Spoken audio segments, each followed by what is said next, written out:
Now, you brought some very interesting audio with you this morning. It's about 46 seconds. We're going to play it in a minute in its entirety, and I don't want to talk over it because it's extraordinary. Now, let me just give you a bit of a background, and then we'll cut in with the audio, and then we'll come back. In July of 2002, there was a massive stranding. It started off in Dennis, and it ended up in Wellfleet. It ended up in Wellfleet on July 30th. I got the call from a neighbor about 6 o'clock in the morning. She heard cries and screams coming out of Cape Cod Bay, just south of Lieutenant Island, and she didn't know what it was. There was that nice July fog that you get in the morning. So who are you going to call? You call the turtle guy to find out what's happening. So I scooted out in my kayak, and I found 43 pilot whales. Wow. From big bulls about 3 tons and about 20 feet long to mamas about 15 feet long and maybe weighing a ton and a half. And then the sad part, they were a couple of calves. They were probably about 4 to 6 months old. They weighed about 200 pounds. And these guys were all trapped by the outgoing tide. And what you're going to hear on this audio, you're going to hear a young calf, and her mama's stuck in the mud, and she can't get out. And that young calf is nuzzling her head up to her mama, and she's calling out to mama, Mama, what's going on? What's happening? Let's get out of here. And, well, why don't we listen to the audio? All right, let's play that right now.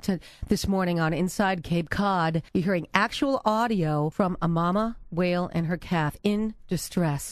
This is Inside Cape Cod.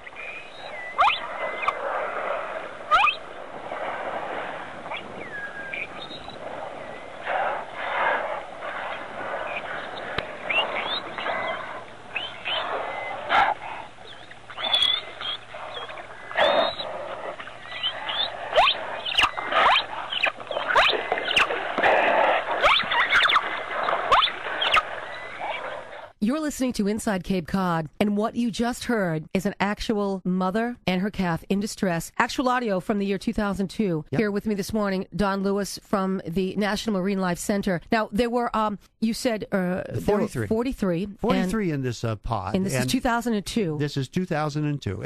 And so sad. I mean, that was stressful for me to hear. It was stressful. Because normally, like in times when you hear, I associate, the whale sounds with something being more beautiful, as you sometimes hear. As Kathy pointed out in some of the New Age music, you have a chance to hear. This is actually, you can hear the difference of the songs they sing when they're happy and frolicking in the ocean and when they're in stress. And that's what we just heard. And so, they died, by the way. It is pretty sad. They died. They passed on. And they died because there's no place. There is no place that exists in our region and in the Northeast in order to accommodate the rehabilitation of pilot whales. They're too large. We don't have a facility, and we will have a facility. Yes. That's the good news. That is the good news, and it's in progress right now. It's being built right now, Main Street, Buzzards Bay. It is being built right now in Buzzards Bay, right at the gateway to the stranding hotspot of the Americas, one of the top stranding hotspots of the Americas. So anyhow, this mama and her baby, unfortunately, they had to be euthanized because there was no facility. But right now, they're a symbol. They're a symbol of hope for the next generation of pilot whales because we are going to have a place. We are Cape Codders together. We're going to build it. We're going to build a place so the next time there is a stranding, there's going to be a spot and a home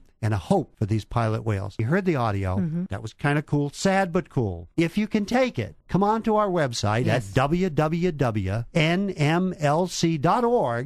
and you will see the link where you can watch the video. This is exclusive video. This is the only video of its type that exists in the world. Wow. And you will see this little child, this little baby, this little calf, nuzzling up to her mama.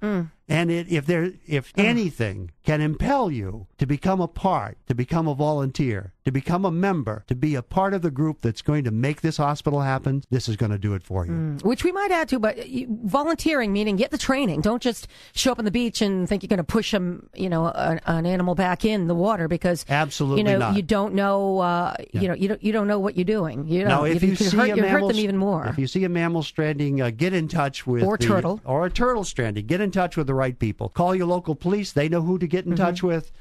Call the stranding networks. They know who to get. Don't touch the animals because we don't want to cause them more stress, but we want to get out there and save them as quickly as possible. Absolutely. I so want to thank you for being here this morning and bringing that audio, extraordinary audio, and, of course, the video, which is on your website.